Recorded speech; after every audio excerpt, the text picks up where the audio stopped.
Alhamdulillah, Alhamdulillah wa kafa wa salamun ala ibadihi alladhina istafa. Amma ba'du fa'udhu billahi minasy syaithanir rajim.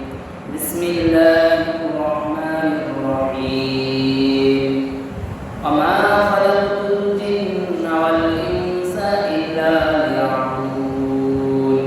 Qala Rasulullah sallallahu alaihi wasallam, man samata nada, atau kama qala alaihi salatu wassalam, inna Allaha malaikatahu yusalluna 'alan nabi, ya ayyuhalladzina amanu sallu 'alaihi wa sallimu taslima. Allahumma salli ala Muhammadin wa ala ali Muhammad kama sallaita ala Ibrahim wa ala ali Ibrahim innaka Hamidum Majid. Allahumma barik ala Muhammadin wa ala ali Muhammad kama barakta ala Ibrahim wa ala ali Ibrahim innaka Hamidum Majid. Alhamdulillah, Maha Allah Rabbul Alamin taala syukriya যে আল্লাহ রাব্বুল আলামিন আপনাকে আমাদের আল্লাহর রহমত মসজিদে জুমার নামাজের উদ্দেশ্যে আসা এবং বসার তৌফিক দান করেছে। সেই বিশ্ব মালিক বিশ্ব প্রতিপালক আল্লাহর দরবারে শুকরিয়া আদায় করি বলি আলহামদুলিল্লাহ। সম্মানিত হাজিরিন, সবচেয়ে বেশি শুকরিয়া এর জন্য করা উচিত যে আল্লাহ আমাদেরকে মানুষ বানায় তারপর দুনিয়ায় পাঠিয়েছে।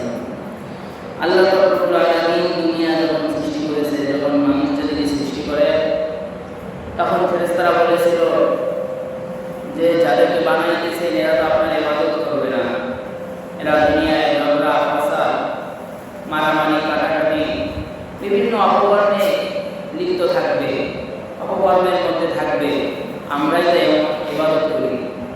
বলা হয় ফেরেশতারা কেমন ইবাদত করে? আল্লাহ তাআলা অসংখ্য ফেরেশতা বানিয়ে রাখছেন, সৃষ্টি করে রেখেছেন, যে ফেরেশতারা যে কাজে নিয়োজিত রকমের কাজে ওই হাজার হাজার ফেরেশতা নিয়োজিত, কিন্তু ওই অবস্থায় কেমন পর্যন্ত থাকবে। কেউ তাকবীরে উলা দেওয়া আছে, ওই অবস্থায় আছে, কেমন পর্যন্তভাবেই থাকবে। কেউ সিজদার হালতে আছে, সিজদার দেওয়া অবস্থা পর্যন্তই থাকবে। এরপরে কিছু ফেরেশতা আছে যে মানুষের দুই গানতে গানতে থাকে, এরা এই কাজে নিয়োজিত থাকবে। এরপরে কিছু ফেরেশতা মানুষের সেবার জন্য, মানে কিছু বলতে অনেক, কিন্তু আল্লাহর কাছে কিছু মানুষের সেবার জন্য নিয়োজিত, তারা এই কাজে কেমন পর্যন্ত নিয়োজিত থাকবে। অর্থাৎ আল্লাহ যাকে যা আদেশ দিয়ে রাখছে সে আদেশ তারা কেমন পর্যন্ত পালন করতে থাকবে। তো ফেরেশতারা বলছিল আমরাই তো আপনার ইবাদত করি, কথা শুনি। তো আল্লাহ বলছিল আমি যেটা জানি তোমরা সেটা জানো না। এরপরে আল্লাহ তাআলা আদম আলাইহিস সালামকে সৃষ্টি করেছে, এভাবে করতে করতে আমরা এই পর্যন্ত আসি। তো মানুষ আমাদেরকে আল্লাহ বানাইছে শ্রেষ্ঠ মাখলুকাত কইরা। আল্লাহ রাব্বুল আলামিন যদি চাইতো আমাদেরকে গরু বানাইতে পারতো, সেই স্বাধীনতা আল্লাহ তাআলার ছিল। আল্লাহ যদি চাইতো আমাদেরকে ছাগল বানাইতে পারতো, ভেড়া বানাইতে পারতো, দুম্বা বানাইতে পারতো, উট বানাইতে পারতো, কুত্তা বানাইতে পারতো, শুয়োর বানাইতে পারতো, যা বলেন বানাইতে পারতো, এমন স্বাধীনতা আল্লাহর ছিল, কেউ বাধা দেওয়ার ছিল না।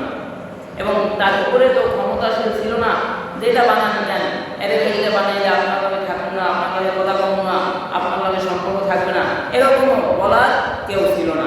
তারপরেও সব কিছু সৃষ্টি করার মধ্য থেকেও আপনাকে আমাকে আল্লাহ তাআলা বানাইছে, শ্রেষ্ঠ মাখলুকাত মানুষ করে বানাইছে, মানুষ করে দুনিয়ায় পাঠাইছে, শ্রেষ্ঠত্ব একটা মর্যাদা দান করেছে। এমনকি আমরা যারা আছি আমাদেরকে শুধু শ্রেষ্ঠ মর্যাদা দান করে নাই, বলা হয় শ্রেষ্ঠ নবীর উম্মত করেও দুনিয়ায় পাঠাইছে। অর্থাৎ আমাদেরকে শ্রেষ্ঠ কিতাব দিয়ে দিল, শ্রেষ্ঠ রাসূল দিল, এবং বলেও দিছে যে রাসূল দিছি এবং কোরআন দিছি। আর আল্লাহ রাসূল বলে আল্লাহ রাসূলের সুন্নাহ এবং কোরআন থেকে যারা দূরে সরবে এরা পথভ্রষ্ট হবে। অর্থাৎ রাসূলের সুন্নাহ অনুযায়ী, মানে রাসূলের যে জীবন পরিচালনা হয়েছে এবং কোরআনে যেটা এই দুইটা দিক ফলো করে আমাদেরকে আমল করতে হবে, আমাদের জিন্দেগি পরিচালনা করতে হবে। দুইটার একটা মানব না বা কোনোটাই মানব না, তো আমরা পথভ্রষ্ট। আর আল্লাহ পাক কোরআনে বলে, ওমা খালাকাতুল জিন্না ওয়াল ইনসা ইল্লা লিয়াবুদুন, আমি মানুষ জাতিকে সৃষ্টি করেছি আমি রবের ইবাদত করার জন্য। মানুষ আল্লাহ বানাইছে, ইচ্ছা করলে গরু বানাইতে পারতো, ছাগল বানাইতে পারতো, পশু বানাইতে পারতো, নির্দিষ্ট জীব কুকুর বানাইতে পারতো। কুকুর বানায় নাই, গরু বানায় নাই, ছাগল বানায় নাই, শ্রেষ্ঠ মানুষ করে পাঠাইছে। এত বড় মর্যাদা দিয়েছে, দুইটা চোখ দিছে, দুইটা পা দিছে, দুইটা হাত দিছে। আল্লাহ চাইলে বিকলাঙ্গ বানাইতে পারতো, আল্লাহ চাইলে জবান বন্ধ করে দিয়ে আপনাকে আমাকে দুনিয়ায় পাঠাইতে পারতো। জবানের মতো একটা নিয়ামত আল্লাহ আপনাকে আমাকে দান করেছে, যে জবান দিয়ে কথা বলি। এখন মাইকে কথা বলতেছি, দূর থেকে আওয়াজ শুনে মানুষ বুঝতে পারতেছে যে ইমাম সাহেব হুজুরে কথা বলতেছে। যদি এই মাইকে অন্য কেউ কথা বলে, আওয়াজ শুনে আপনারা দূর থেকে বলতে পারতেন আজকে ইমাম সাহেব হুজুরে কথা বলে না, আজকে অন্য কেউ কথা বলতেছে। এই জবান এমন এক জবান, এই আওয়াজ এমন এক আওয়াজ আল্লাহ সৃষ্টি করে দিয়েছে। যদি মানুষের কানে আওয়াজ চলে যায়, বোঝা যায় অমুক ব্যক্তি কথা বলতেছে, অমুক স্যার কথা বলতেছে।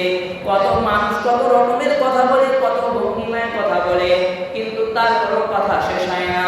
মানুষের জবান এক দামি জবান, মানুষের মুখের কথাগুলোর দামি কথা।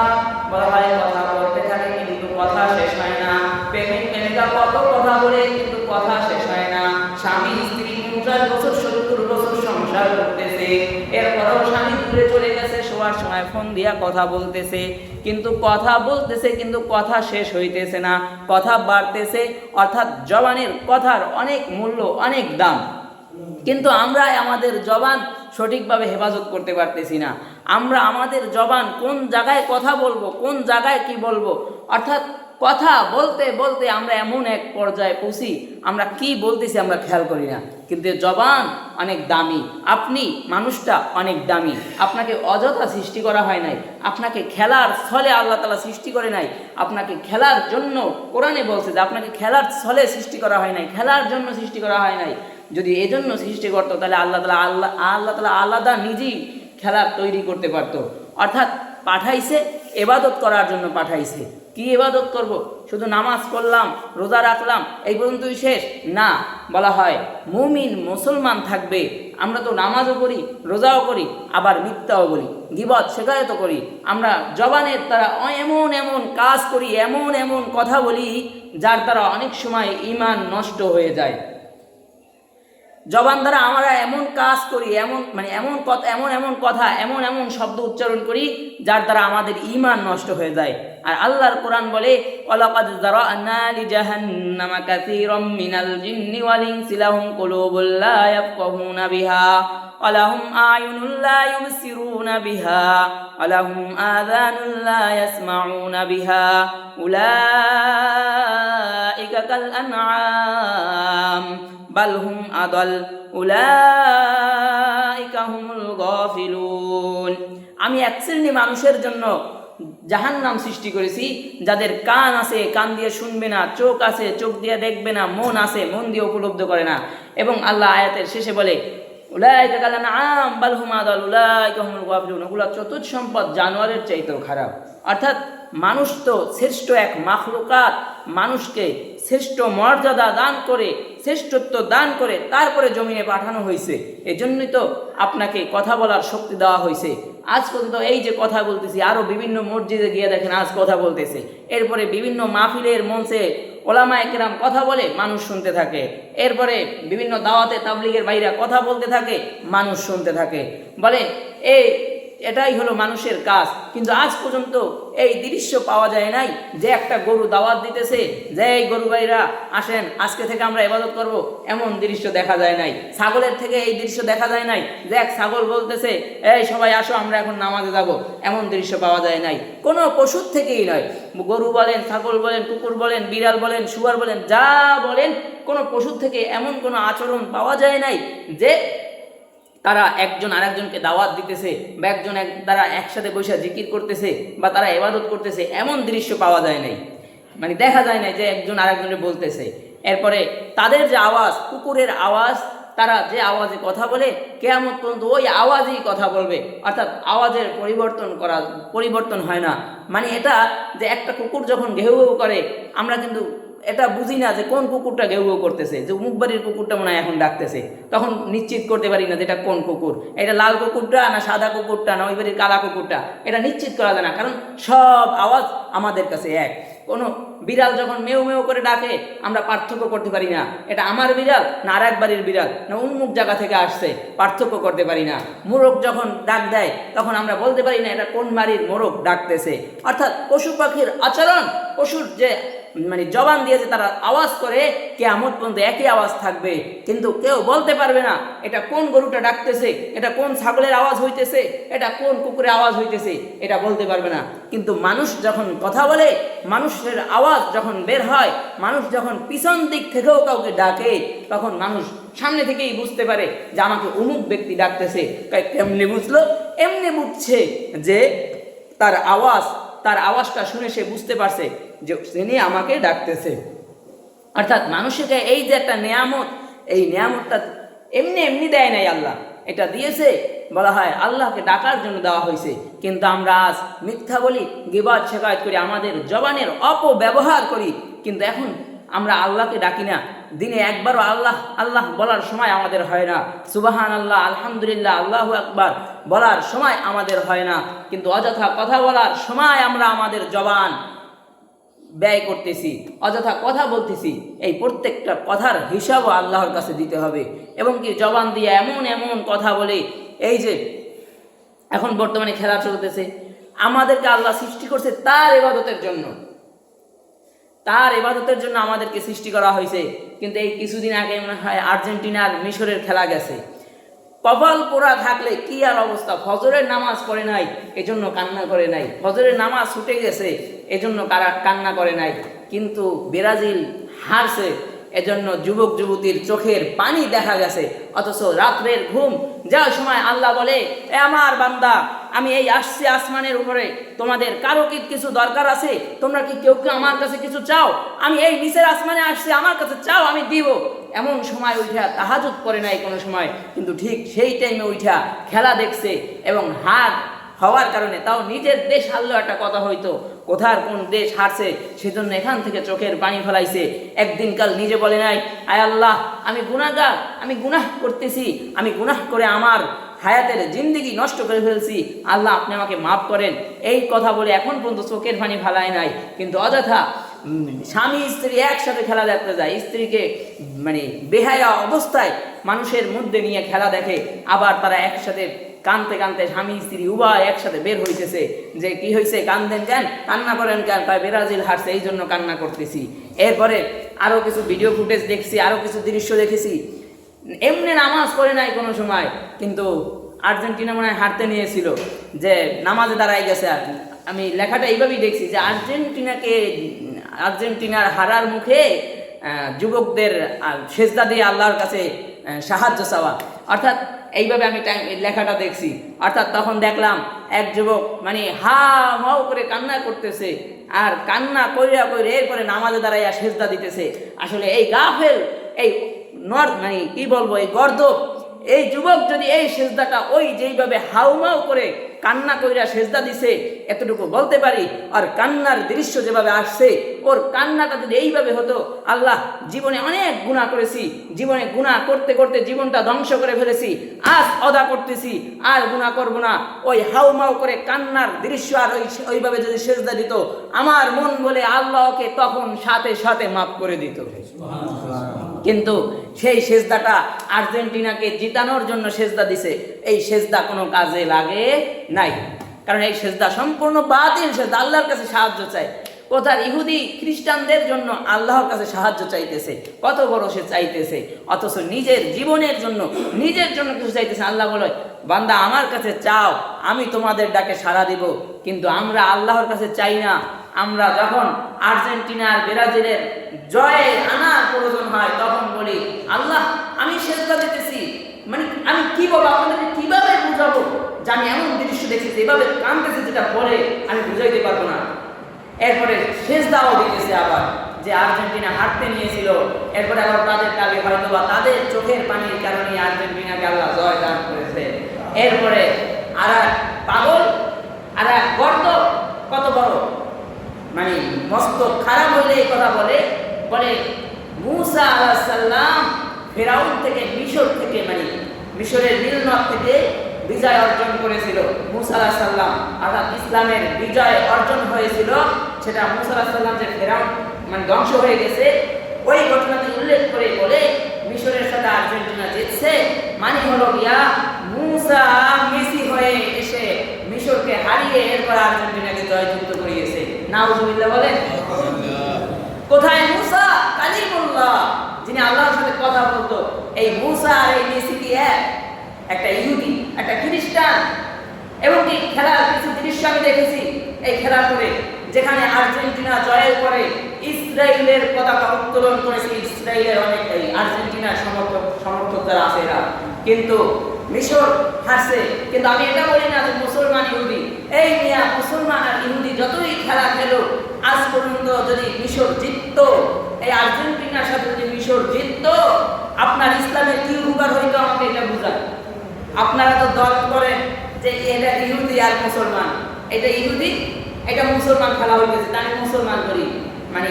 এরপরে আরো অনেক দৃশ্য রয়েছে, এবং কি এই দৃশ্য তো আছেই, আরো বিভিন্ন রকম দৃশ্য হয়েছে যে কি আর্জেন্টিনার সমর্থকরা ব্রাজিলের সমর্থকদের পিটাইয়া হত্যা করে ফেলছে, মারামারি করছে। কাদের জন্য মারামারি করতেছে? আর আল্লাহ কিসের জন্য দুনিয়ায় পাঠাইছে? আল্লাহ কিসের জন্য দুনিয়ায় পাঠাইছে? জবান। এই জবানটা আমি যেটা বলছি, জবানটা দামি জবান।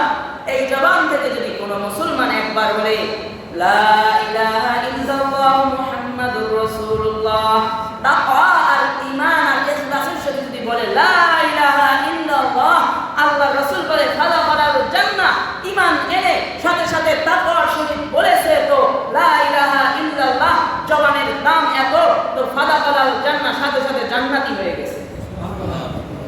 আবার এই জবান দিয়ে কোনো কথার কারণে জাহান্নামী হয়ে যাবে। অর্থাৎ জবানের লাগাম দেওয়া উচিত, যে যখন যেটা বের হবে তখন সেটা বলা যাবে না। কত সুন্দর তুলনা যে মুসা মেসি হয়ে ফিরে এসেছে। নাউজুবিল্লাহ। এই হলো আমাদের মুসলিম জাতির অবস্থা। আমরা আমাদেরকে মুসলিম দাবি করি। আবার আমি দেখছি বিভিন্ন ওলামায়ে কেরামও মানে খেলার কিছু ভিডিও দিয়ে লিখতেছে যে ইহুদি হওয়ার কারণে, মানে মুসলিম হওয়ার কারণে তাদেরকে পিছিয়ে দেওয়া হয়েছে। বড় বড় ওলামায়ে কেরামের ইতে তারা শেয়ার করছে যে এটা মুসলিম হওয়ার কারণে তাদেরকে এই সাপোর্টটা পায় নাই তারা এখান থেকে, ফিফা থেকে। কিন্তু আমি একদম সরাসরি দেখেই ফেলাইছি যাত্রা হযরত যে এই যে মুসলমান আর ইহুদি তুলনা দিতেছেন, এই খেলার দ্বারা মুসলমানদের কি লাভ হয়েছে, ইসলামের কি উপকার হয়েছে? ধরেন আর্জেন্টিনা হেরেই গেছে, মিশর জিতেছিল, কিন্তু তখন ইসলামের কি উপকার হয়েছে এটা আমাকে বুঝান। কোন উপকার হয়েছে ইসলামের? অর্থাৎ ওই খেলা আপনারা দেখতেছেন, বেশ ভালো কথা। অনেকে আবার বলে হুজুররা খেলা আর ইসলাম একই সাথে টানতেছে। খেলার সাথে আর ইসলামের কি কোনো মিল আছে? খেলা আলাদা এক জিনিস আর ইসলাম আর এক জিনিস। ঠিক আছে, ধর্ম আর এক জিনিস, ধর্ম আপনি বুঝছেন।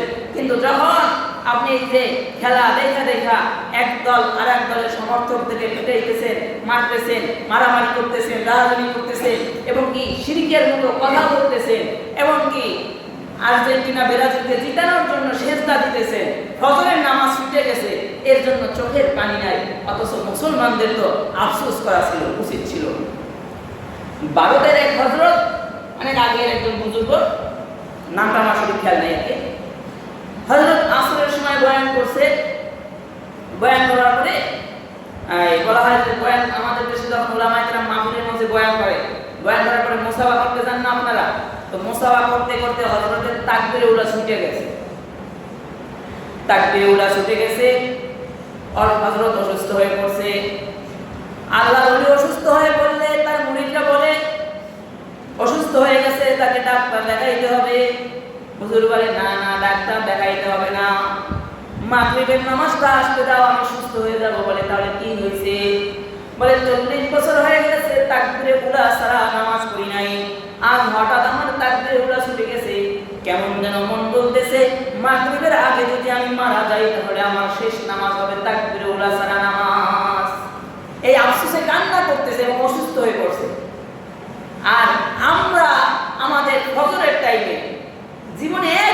ফজর নামাজ তো পড়েই না, এটা তো ফরজ।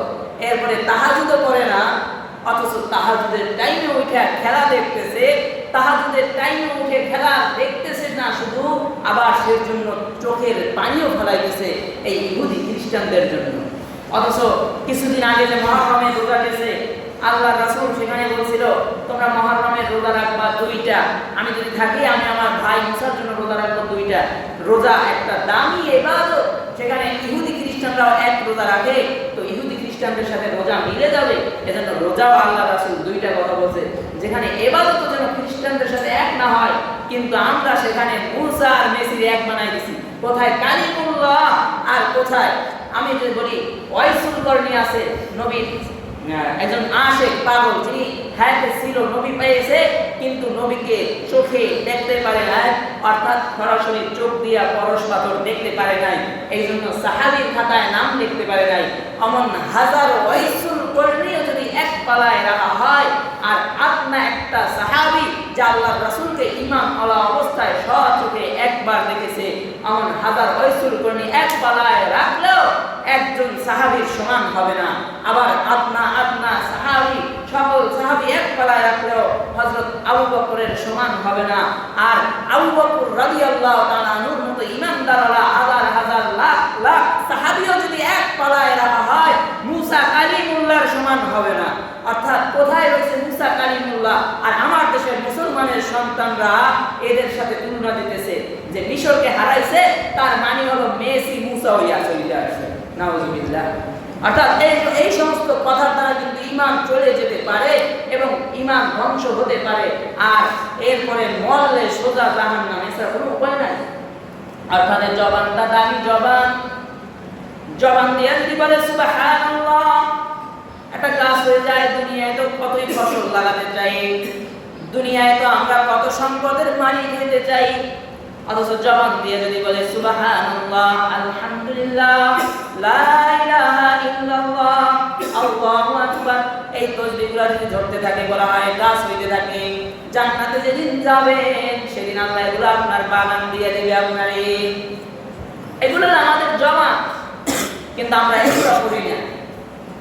জবান দিয়ে একবার বলবে লা ইলাহা ইল্লাল্লাহ, বলা হয় সাথে সাথে জান্নাত দিয়ে দেওয়া হবে, ফালা জান্নাত। যদি ঈমান আর তাকওয়া নিয়ে বলতে পারে, লোক দেখানোর উদ্দেশ্যে বললে না, মানুষ দেখানোর উদ্দেশ্যে বললে না, ঈমান আর তাকওয়া নিয়ে বললে অনেক দাম বেড়ে যায়। যেমন ওই যে জালেম বাদশার আমলে লোকজনকে বলতো শিরক করো, ঈমান ছাড়ো, মুসলিম ধর্ম ত্যাগ করো, তাহলে জীবন নিয়ে যেতে পারবা, আর না হয় জীবন নিয়ে যেতে পারবা না।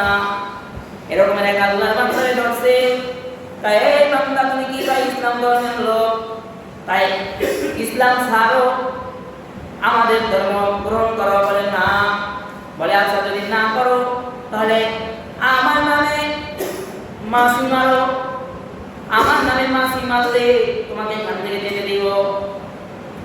আর চিন্তা করলো তার নামে মাসি মারলে আর কি হবে, তো ওই বাদশাহর নামে মাসি মাইরা চলে গেছে, বাদশাহর নামে মাসি মাইরা জীবন নিয়ে ফিরে গেছে।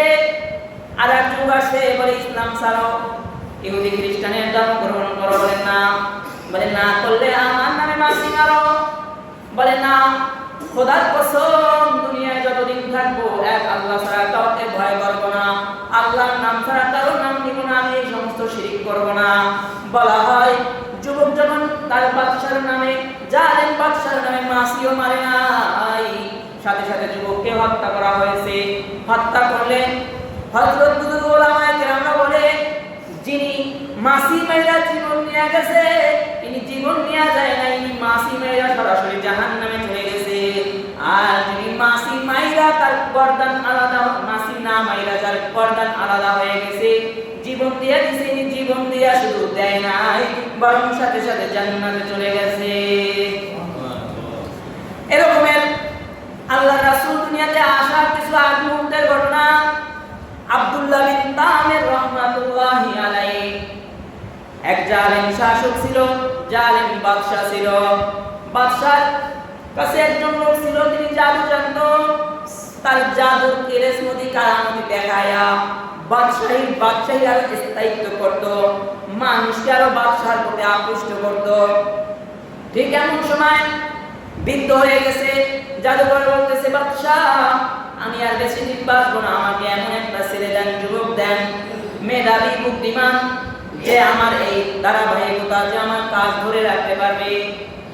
দেশের মধ্যে তালাশ করে আব্দুল্লাহ বিন তামির নামের যুবককে যখন গ্রহণ করা হলো, বলে প্রত্যেক দিন এই জায়গায় জাদু শিখবা।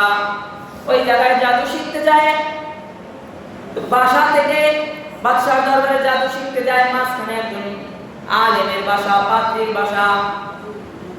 হযরতের চোখে পড়ে গেছে, আল্লাহর ওলি দেখলো এক যুবক যায়, যুবককে দাওয়াত দিল। দাওয়াত দেওয়ার পরে এখানে দিন শিখে, আবার জাদু শিখে, আবার বাসায় যায়।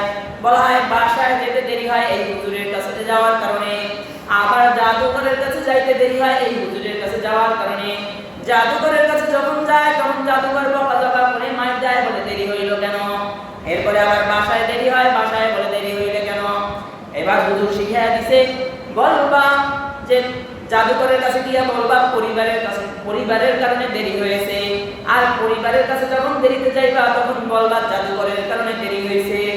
এভাবে কিছুদিন চলতে থাকলে দেখতে পাইলে একদিন পথের মধ্যে হিংস্র বাঘ অথবা সাপ, যে কোনো হিংস্র একটা জন্তু পথের মধ্যে পথ আটকে দাঁড়ায় রয়েছে। মানুষজন চলতে পারে না, মানুষজন দাঁড়ায় রয়েছে। যুবক চিন্তা করলে এটাই আসলে পরীক্ষা করার সময়, হুজুরের ধর্ম আসল ধর্ম নাকি জাদুঘরের ধর্ম আসল ধর্ম। সাথে সাথে যুবক একটা কঙ্কাল পাথর হাতে নিয়ে বলতেছে, সামান্য ছোট একটা পাথর হাতে নিয়ে বলতেছে, আল্লাহ আপনার পক্ষে যিনি দাওয়াত দিয়েছেন এই দিন যদি সত্য দিন হয়ে থাকে, তাহলে আমি এই পাথর মারতেছি, আপনি এটাকে ধ্বংস করে দিয়ে। এই দোয়া কইরা সাথে সাথে হিংস্র প্রাণীর গায়ে একটা সামান্য ছোট পাথর মারার সাথে সাথে হিংস্র প্রাণীটার সাথে সাথে ওই জায়গায় মারা যায়। মারা যাওয়ার সাথে সাথে যুবক চিন্তা করলো, আসলেই তো হুজুরের যেটা আমাকে দাওয়াত দিতেছে এটাই আসল দিন, এটাই আসল ধর্ম। আর এই দিকে মানুষজন দেখে ফেলেছে, মানুষজন সরাসরি কইরা দিছে, যারে বাদশার দরবারের জাদুঘর আর কি জাদুঘর, আব্দুল্লাহ বিন তামির হলো বড় জাদুঘর, যিনি ছোট একটা ইট মাইরা বড় একটা হিংস্র প্রাণী মুহূর্তের মধ্যে ধ্বংস করে দিছে। সরাসরি হয়ে গেলে, জানাজানি হয়ে গেলে মানুষ বিভিন্ন ভাবে রোগ, অন্ধ রোগ, কুষ্ঠ রোগ, বিভিন্ন রোগ নিয়ে আসে। বলে আব্দুল্লাহ বিন তামির আমাকে সুস্থ করে দাও। বলে আমি সুস্থ করি না, আমার রব সুস্থ করে, আমি আল্লাহর নামে তোমাকে কিছু জাল ভোগ করতে পারি। এবারে তোরা অসংখ্য রোগী যখন সুস্থ হয়ে গেছে, এরপরে বাদশাহর দরবারে একজন উজির ছিল, যে উজিরও অন্ধ হয়ে গিয়েছিল। উজির অন্ধ হয়ে যাওয়ার কারণে আব্দুল্লাহ বিন তামিরের কাছে অনেক মাল সামানা নিয়ে আসে, যে সম্পদগুলো তোমাকে দিলাম তুমি আমার চক্ষু খুলে দাও। আব্দুল্লাহ বিন তামির বলে, উজির শুনো, চোখ খোলার ক্ষমতা আমার নাই, আমি আল্লাহর নাম নিয়ে তোমাকে সাহায্য করতে পারি, চোখ খোলানোর মালিক হলো একমাত্র আল্লাহ। তবে শুনো, তোমার অন্ধত্ব চোখ যখন খুলে যাবে তখন কিন্তু বলবা না যে আমি তোমার চক্ষু খুলে দিছি। এরপরে যখন চক্ষু খুলে গেল, বাদশাহর কাছে যখন হাজির হয়ে গেল, এত চিকিৎসা করলো চক্ষু ভালো হলো না। বাদশাহ বলে, কিরে চোখ ফিরে পেলি কিভাবে? বলে বলা তো নিষেধ ছিল, বলে পাইছি, একরকম পাইছি, চিকিৎসার মাধ্যমে পাইছি। এরপরে বাদশাহ বলে না, বলা যাবে না। এরপরে যখন নির্যাতন শুরু হয়ে গেল, নির্যাতন শুরু হওয়ার এক পর্যায়ে বলে দিল যে আব্দুল্লাহ বিন তামির আমার চোখ সুস্থ করে দিছে, আমার চোখ ভালো করে দিছে আব্দুল্লাহ বিন তামির। এরপরে আব্দুল্লাহ বিন তামিরকে বাদশাহ বলে, আব্দুল্লাহ বিন তামির তুমি অনেক কিছু শিখে ফেলছো, কিন্তু এগুলো কোথা থেকে শিখছো, এগুলা কিভাবে শিখছো? বলে আমি কিছুই করি নাই, আমি তার চক্ষু ভালো করি নাই, তার চক্ষু ভালো করেছে আমার রব, তার চক্ষু ভালো করেছে আমার আল্লাহ। আরো যত রোগী আমার কাছ থেকে সুস্থ হয়েছে সবগুলো সুস্থ করেছে আমার আল্লাহ, আমার কোনো ক্ষমতা নাই। এরপরে বাদশাহ বলে, আবার রব কে? আমি তো রব, আমার উপর কোনো রব আছে? এরপরে ওই যে যিনি অন্ত ভালো হয়ে গেছে এবং আব্দুল্লাহ বিন তামিরের কথা ইসলাম গ্রহণ করছে, বলা হয় এই লোকটাকে সাথে সাথে করাত দিয়া মাথার মাঝখান দিয়া ফেলে হত্যা করে ফেলেছে। এরপরে আব্দুল্লাহ বিন তামিরকে বলে, বলো তোমাকে কে শিখাইলো এগুলা? বলে না, বলবো না। বলে বলো, বলে না। নির্যাতন করতে করতে এক পর্যায়ে আব্দুল্লাহ বিন তামের বলে, অমুক জায়গার অমুক পাদ্রী আমাকে এগুলা শিখাইছে, আমাকে দিন শিক্ষা দিয়েছে। পাদ্রীকে ডেকে আনা হলো, এনে বলে, এই তুমি তোমার ধর্ম ত্যাগ করো, ইসলাম ত্যাগ করে আমাকে রব মানো, তোমার রবকে না মাইনা আমাকে রব মানো। হযরত বলতেছেন, না, আমি আপনাকে রব মানবো না, রব একমাত্র আল্লাহ। এই কথা বলার সাথে সাথে তাকেও করাত দিয়া মাঝখান থেকে ফেলে তাকেও হত্যা করা ফেলা হয়েছে। তাকেও হত্যা করার পরে এবার আব্দুল্লাহ বিন তামেরকে বলে, এই যুবক, এবার তুমি তোমার রবের নাম ছাড়ো এবং আমাকে খোদা মানো। বলে, না না, একবার যে ঈমানের স্বাদ পেয়েছি, এই ঈমান আর ছাড়া যাবে না। এরপরে সৈন্য সেনা যারা আছে এদেরকে বলতেছে, আব্দুল্লাহ বিন তামেরের হাত পা বাঁধো। আব্দুল্লাহ বিন তামেরের হাত পা পাইরা এরপরে পাহাড়ের চূড়ায় উঠায়া পাহাড় থেকে ফালায়া দিবা। যখন আব্দুল্লাহ বিন তামেরকে পাহাড়ের উপরে নিয়ে যাওয়া হলো, পাহাড়ের উপরে যখন নিয়ে গেছে এখন ফালায়া দিবে, আব্দুল্লাহ বিন তামের বলে, আল্লাহ, এদের থেকে আপনি আমাকে যেভাবে পারেন হেফাজত করেন। বলা হয় সাথে সাথে পাহাড়টার মধ্যে একটা ভূমিকম্প এসে গেছে। পাহাড়টা নাড়া দেওয়ার সাথে সাথে যত সৈন্য সদস্য ছিল সবগুলো এখান থেকে পয়রা মারা গেছে। আব্দুল্লাহ বিন তামেরের হাতের রশি আর পায়ের রশি খুইলা গেছে। সোজা হাইটা বাদশার দরবারে গিয়ে দাঁড়ায় বাদশাকে দালাম দিতেছে যে আপনি আমার ধর্ম গ্রহণ করেন। এরপরে বাদশা বলে, ফিরে দিয়ে আসলি কিভাবে? তোকে পাহাড় থেকে ফেলায় দেয় নাই, আর আমার সেনা সদস্যগুলো কই? তাই ওরা সব মারা গেছে। আল্লাহ আমারে বাঁচায় রাখছে, কারণ আল্লাহ যদি রাখে দুনিয়ার সবাই মিলাও তাকে মারতে পারে না। আল্লাহ যদি কাউকে মারে দুনিয়ার সবাই মিলাও তারে রাখতে পারে না। এরপরে আবার আরেক দল সেনা বুঝাইল, এই আব্দুল্লাহ বিন তামেরের হাত পা বাঁধো এবং সমুদ্রের ভিতর নৌকা নিয়ে যাও।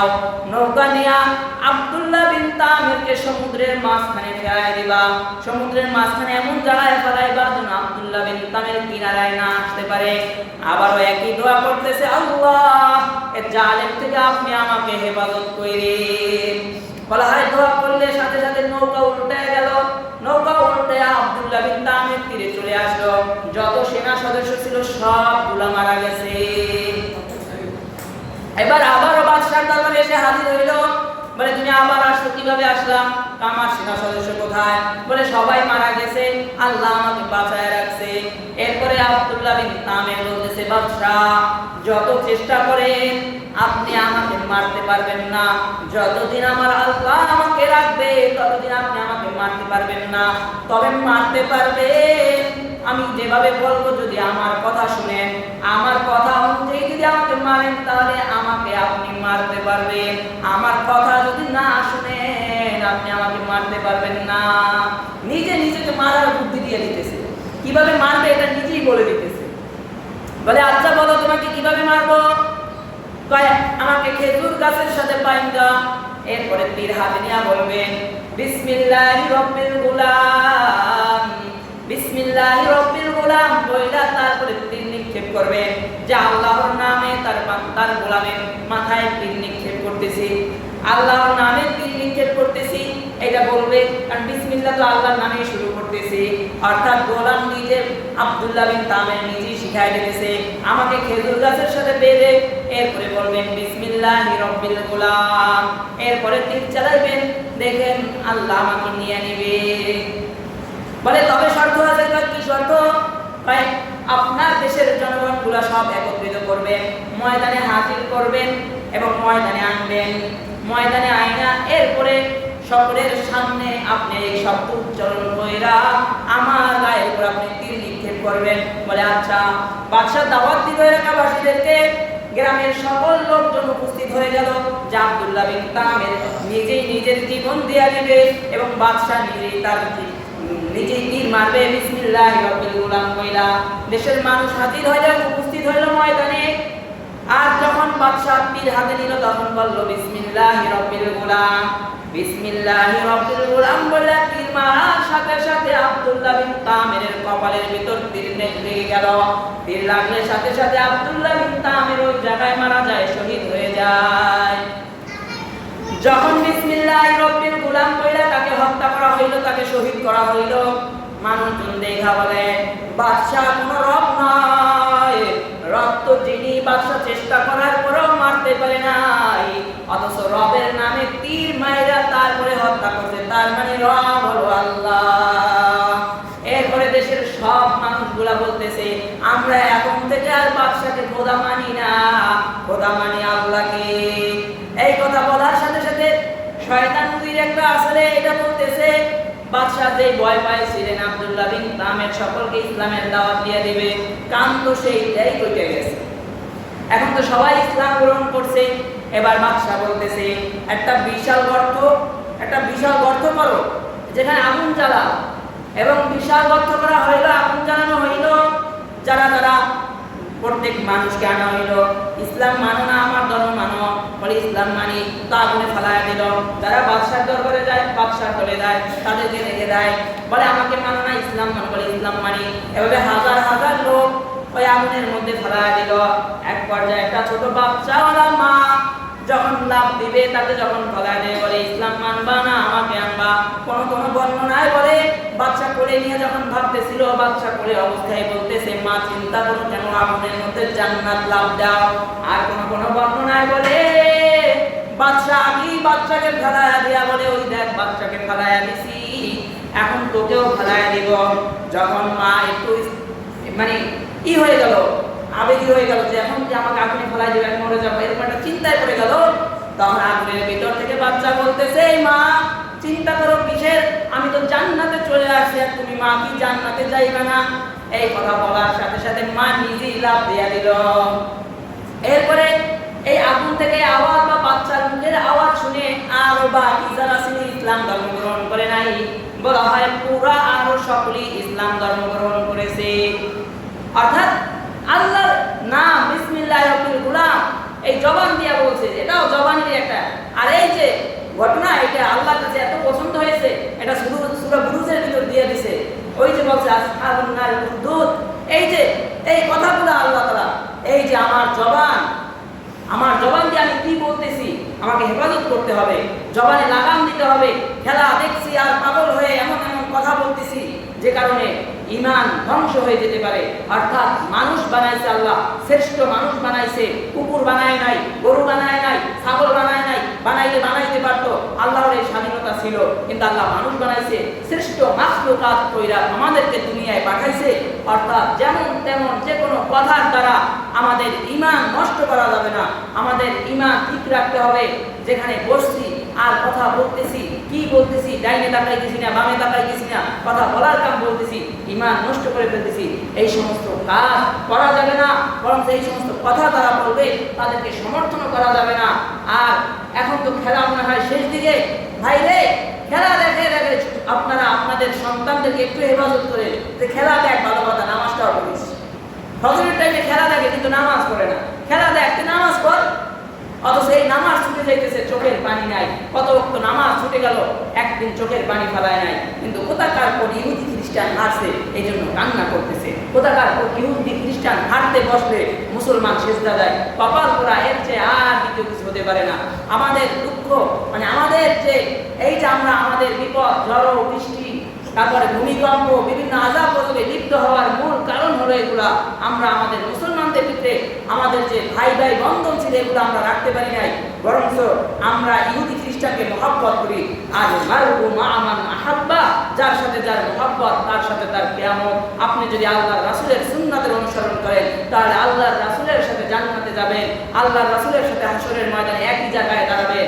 আর যদি আপনি আপনার মেসি নেইমারের ভক্ত হন এবং সেই অনুসরণ করে সেজদা দেন, তাহলে হাশরের ময়দানেও আপনি আপনার মেসি নেইমার এদের সাথে দাঁড়াবেন, কারণ আপনি এদের ভক্ত ছিলেন। আপনি তাহাজ্জুদের সময় উঠছেন, খেলা দেখছেন, কিন্তু আপনি ফজরের নামাজ পড়েন নাই। অর্থাৎ আপনি আল্লাহর ভক্ত না, আপনি নামমাত্র মুসলমান মিয়া। আপনি সিল লাগাইছেন, আপনি এই মুসলমান, আপনি কালেমাওয়ালা মুসলমান নয়। আপনি কালেমা পড়েছেন লা ইলাহা ইল্লাল্লাহ মুহাম্মাদুর রাসূলুল্লাহ পড়ছেন, কিন্তু এটা যে মুখে স্বীকার করা, আমলে পরিণত করা, অন্তরে বিশ্বাস করা, এটা আপনার ভিতর নাই। অর্থাৎ আপনি শুধু মুখে পড়ছেন আর ওই যে সিল একটা লাগাইছেন, আপনি এই মুসলমান, আপনি কোনো কার্যকরী মুসলমান না। অর্থাৎ আপনাকে আমাকে সচেতন থাকতে হবে এবং আশপাশে যারা আছে, নিজে শুধু সচেতন হবো সেটা না, আশপাশে যারা আছে তাদেরকেও সচেতন করব, তাদেরকেও দাওয়াত দিব যে ভাই খেলা দেখেন, করছেন, খেলা দেখবেন না তো করতে পারবো না, কিন্তু নামাজটাও পড়ে হজরের নামাজের সময় খেলা দেখে নামাজ পড়ে না, এসে কবর করা আছে। এই জন্য আমি বলবো যে দেখতেছে দেখুক, বেশ ভালো কথা, কিন্তু নামাজটাও যেন পড়ে। এটা হলো আপনাদের দায়িত্ব যে যারা খেলা দেখে এরা নামাজও করবে। এই জন্য এইটা খেয়াল রাখবেন। যে কথাগুলো বলছি আল্লাহ তাআলা আমাদেরকে আমল করার তৌফিক দান করুন, বলুন আমিন।